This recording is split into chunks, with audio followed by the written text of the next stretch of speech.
We're in the second part of section 4.5.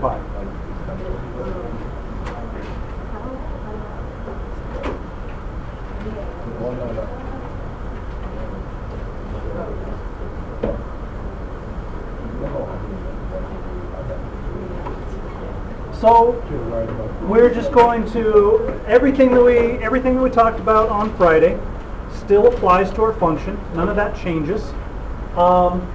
We are just going to talk about vertical and horizontal shifts in addition to our vertical and horizontal stretches. So we're going to look at functions in the form y equals a sine bx minus c plus d, and y equals a cosine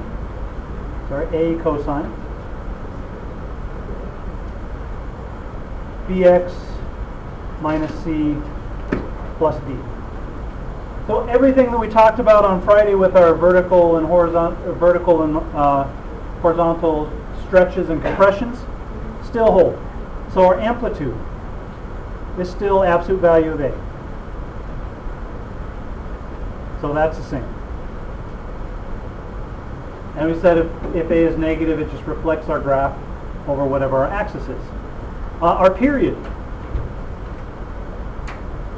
is still 2 pi over b. So that still gives us our period. What does this d give us outside here? What kind of shift? Vertical. It's going to shift us vertically. So if d is positive, we go up. D is negative, we go down.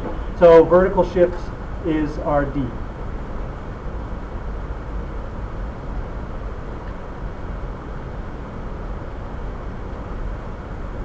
So that's what number 84, we had a vertical shift of 100. Vertical shift, now the one thing that we have to be careful with when we have our functions written like this is what does the c give us? Horizontal shift. But in order to figure out how big the horizontal shift is, there's one thing we have to do. We have this b multiplying x in both of these. And to figure out a horizontal shift, we don't want that b multiplying x. So we're going to rewrite these as y equals, if we have a b in front of our x, some number, a sine b, we're going to factor that b out of the parentheses. So you have b times x minus, and when I factor a b out of c, factoring is essentially, what am I doing to get it out of there? Dividing. So I'm dividing. Minus c over b plus d, and I get y equals a cosine b x minus c over b plus d. Now my horizontal shift is c over b.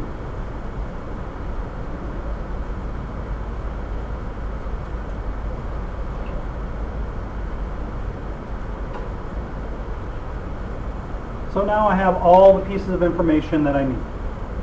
I still get key points on my graph every quarter of a period. So we can write that.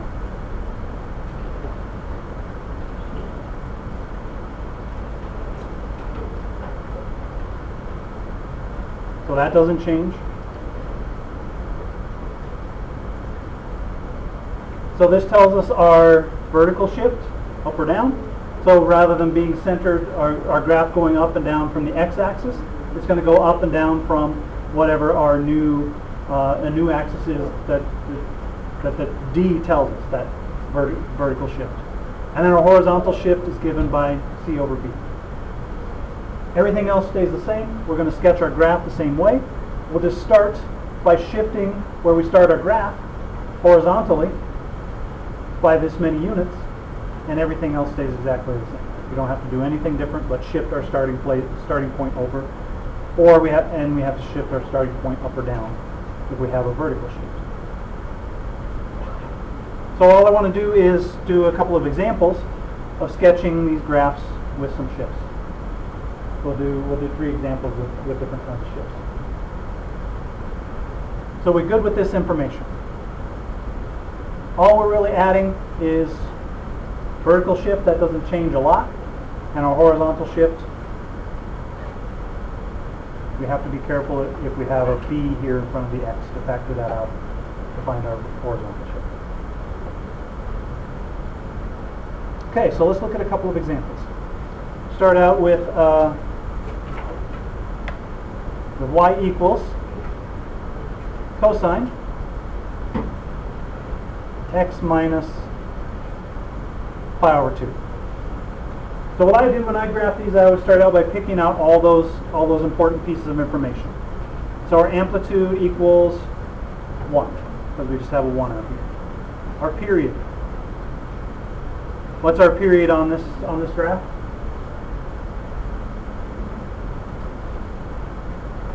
Two pi, because the number here in front of the x is just 1. So our period is just 2 pi. We don't have a vertical shift. Since we don't have a number there, we don't have to worry about factoring that out of the parentheses. So our horizontal shift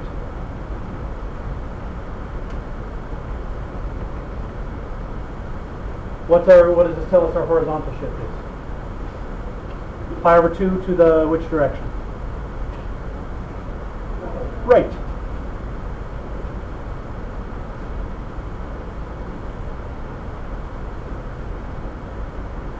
So pi over 2 units to the right, and we get a key points every quarter period.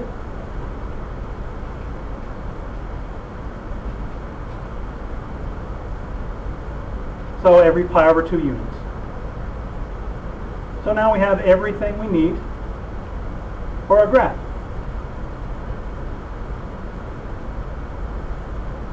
Our amplitude is 1, so we're going up and down 1 unit from the x-axis, yes.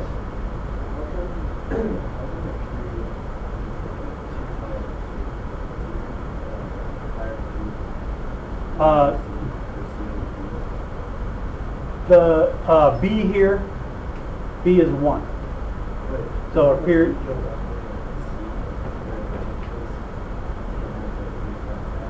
Well, so here b, I could think of this as 1. So pi over 2 divided by 1 is just pi over 2. I know. So because b is 1 here, it doesn't change anything. But I thought the horizontal shape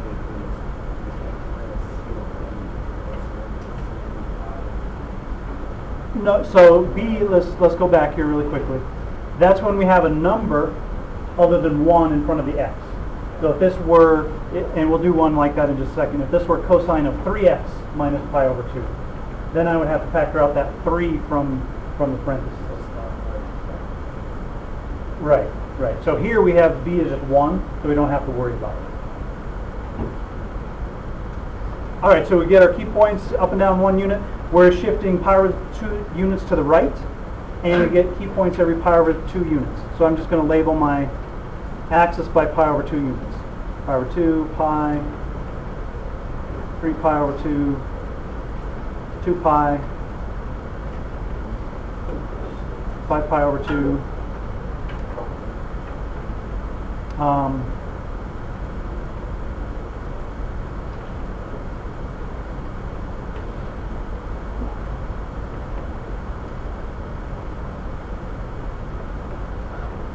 3 pi, 7 pi over 2. I'm just adding pi over 2 units each time here. And then I can go negative here a little bit if I want. Negative pi over 2, negative pi. All right, and I'm shifting pi over 2 units to the right. So I'm starting my graph here, pi over 2 units from to the right of where I would normally start my graph. And cosine of 0 is 1. So rather than starting over here on the y-axis at 1, I'm going to shift pi over 2 units to the right and start up here at 1, and then I get my key points every pi over 2 units.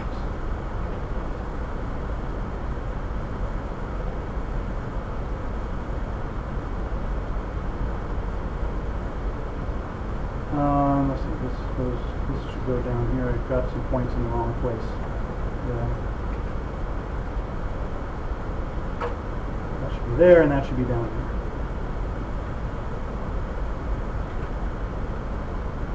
here. There we go.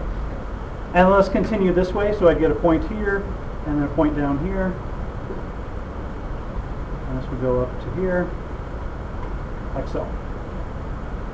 So there's my sketch of that cosine, my cosine graph shifted pi over 2 units to the right. What does this graph look like? What is it? Sine. Cosine function shifted pi over 2 to the right is the same as cosine function, or same as a sine function.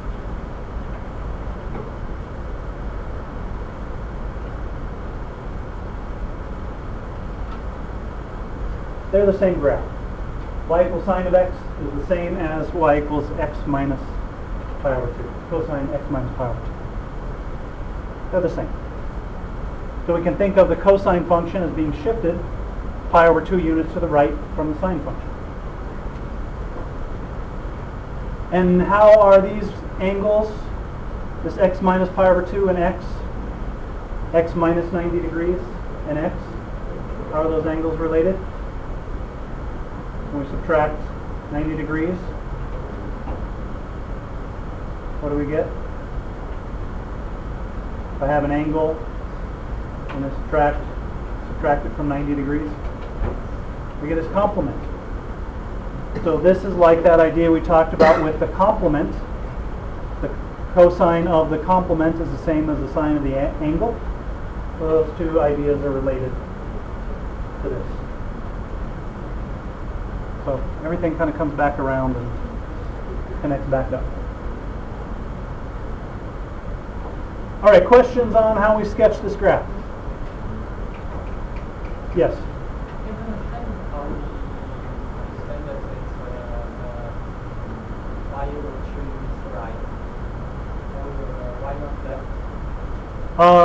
Well, when we subtract inside the parentheses, the shift is the opposite direction. So subtracting is going to shift it to the right, adding would shift it to the left. Okay? All right, let's look at another one. This time we'll have a little more going on.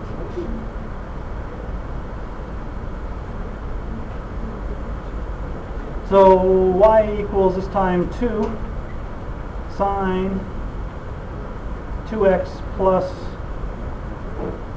pi over 2. So let's pick out our important information. Let's get our important information here. Our amplitude. Is our amplitude here? 2. So we're going to go up and down 2 units rather than up and down 1 unit. Period. 2 pi over 2. B is 2. So our period is pi. And I'm going to rewrite this. Y equals 2. This time we need to factor that 2 out to get our shift. 2 times x plus pi over 2 divided by 2 is pi over 4. So we have a shift pi over 4 units. And which direction here? Left. And we get key points.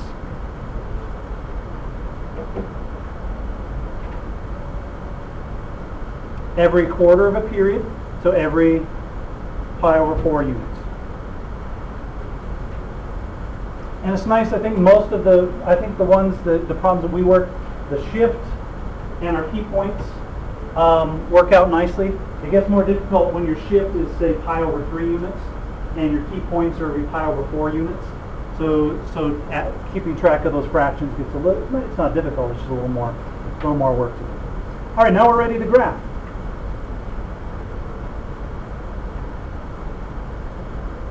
So we're shifting pi over 4 units to the left, so I'm going to start my graph. I'm going to put a point over here at negative pi over 4. And we're going to go by pi over 4 units. Pi over 4, pi over 2, 3 pi over 4, pi, 5 pi over 4,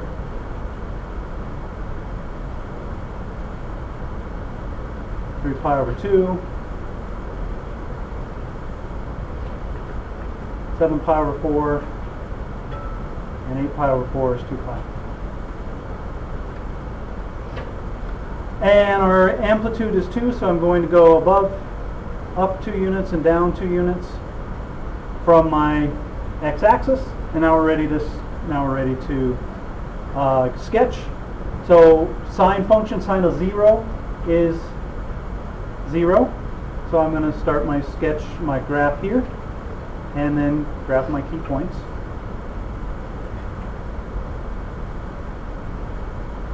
And it's nice graphing these key points. All you ever have to do is put a point on the axis, above the axis by my amplitude, or below the axis by the amplitude. So there's a couple of periods, a little more than a couple of periods. Do we have a couple of periods? Yeah, a little more than a couple of periods of that function. So when I ask you to sketch a graph on your quiz and on your test, this is the kind of thing that I would be looking for. You'd have a blank you'd have a blank set of axes. I'd expect you to label the points and tell me where the points are hitting your key points are hitting. Yes. Always every quarter of a period. Period over 4. Yep. Is that For every time. Every time we do a sine function or a cosine function, you get a key point every quarter period. And that's because on our unit circle we get a key point every 1/4 the way around the circle. That's just the way the sines and the cosines work. All right, are we good on that example? One thing that might help, this helps some people with the graph sometimes. We could also say, just to figure out where I can sketch one period, we can say we get one period from 2x plus pi over 2 equals 0 to 2x plus pi over 2 equals 2 pi. So we would do the same thing that we did to figure out the period of how b changes our period. This would tell us that x equals negative pi over 4, and this would tell us x equals 3 pi over 4. So I get one period between here and here. And for some people, it's helpful to see where do I get one period. And I would divide that one period into 4 equal pieces. That's what we do here. And put your key points on all those 4 equal places. So for some people, that's just another way to approach that graph, or approach these kinds of graphs. Not necessary. If you do this and get your key points, then you're fine. All right, we good there? Okay, let's do one more with a vertical shift. Y equals 2 minus 1.5 cosine 0.5x plus pi. So since we know we have this number in front of the x here, I want to factor that out right away. 2 minus 1.5 cosine 0.5 times x plus pi divided by 0.5. 1 divided by 1/2 is 2. 2 pi. So now we're ready to get our information. Our amplitude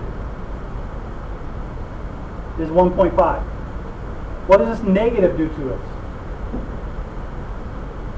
What does that do to our graph?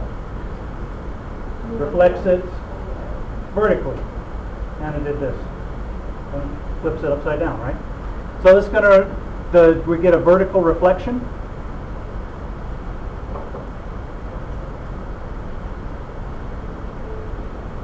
And I'm saying vertical reflection because it doesn't reflect over the x-axis.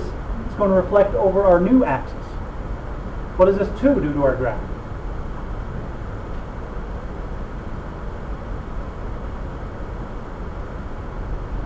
the way I wrote it before, we could have a negative 1.5 cosine da da da da da plus 2. So I could put the plus 2 over here. So what is that going to do to our graph? Vertical shift up 2. Shift up 2. So our new axis is up 2 units from the x-axis. That's what this 2 does to us. Our period, 2 pi divided by 0.5, 4 pi. And our key points,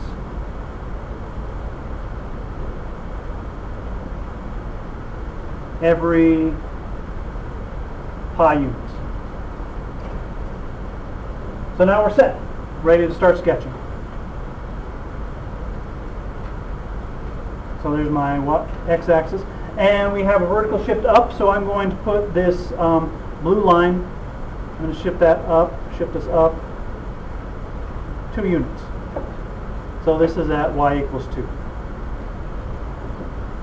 And our amplitude is 1.5, so we're going 1.5 units above that blue line and 1.5 units below the blue line. So I'm going to go up to 3.5, and I'm going to go down here to 0.5. So my amplitude tells us to go 1.5 units up and down from this axis. Oh, we forgot our horizontal shift. Horizontal shift, 2 pi units to the left. So I'm going to start my graph, 2 pi units to the left here, negative 2 pi.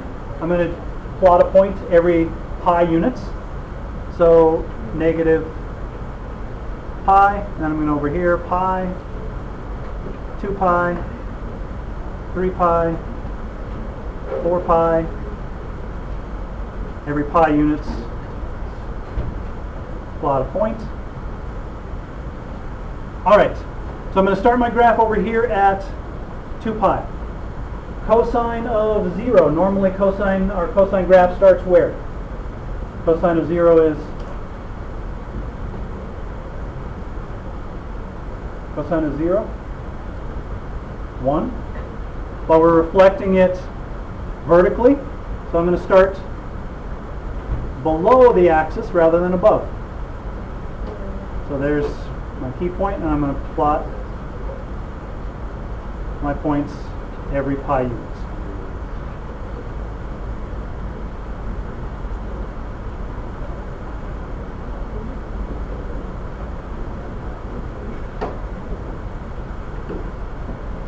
So here's my graph.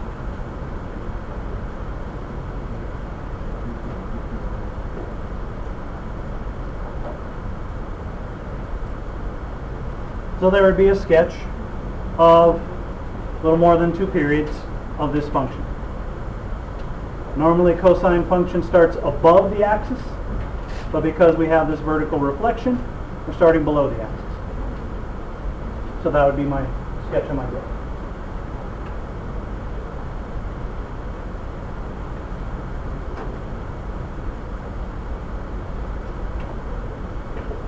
Questions on that one?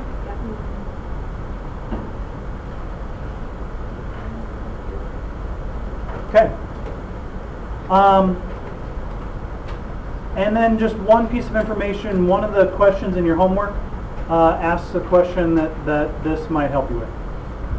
Let's say we have a graph. And we have a couple of points, and we say this is a trig function. Let's say this is a sine or a cosine. And we have the coordinates of this point up here at the very top and the very bottom. So this is a sine wave or a cosine wave. Maybe this is an ocean, something in the ocean, something like that. What can we figure out about our function that we've just been talking about, the a, the b, the c? What can we figure out about the function from these 2 points? We can figure out the amplitude, right? So if I go over here and I go straight down here, Can't I figure out this distance? How do I figure out that distance? If we have these two coordinates, these two pairs of coordinates. Yeah? y1 minus y2. We take the difference in the y coordinates. Does that give us the amplitude? From the very top to the very bottom?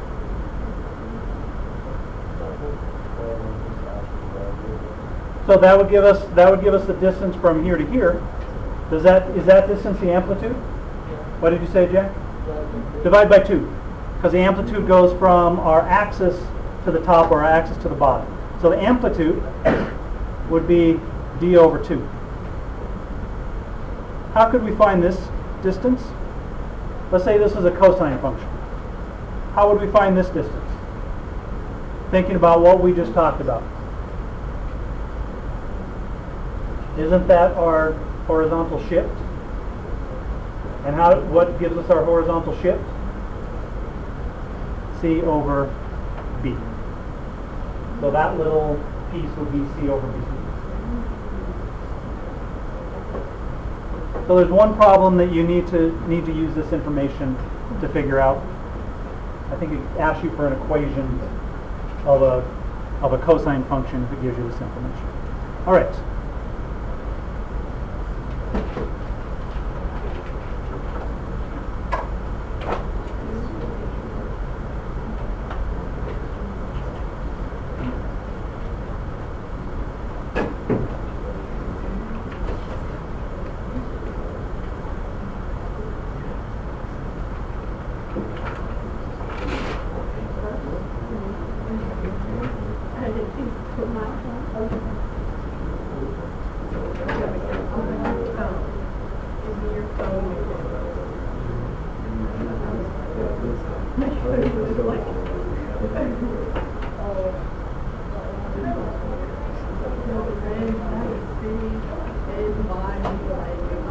There you go.